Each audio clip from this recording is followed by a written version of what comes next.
Alright guys, 2015 Mack Granite Lytx.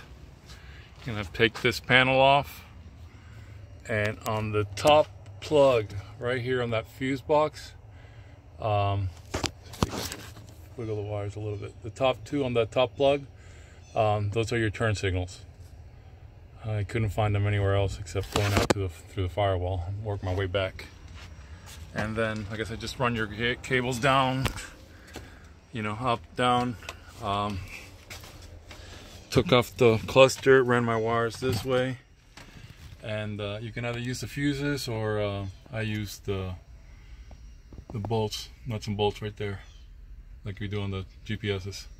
First one's ignition, second one is constant, and then the last two are ground. And that's it. Oh, and I got brake off the CAN bus.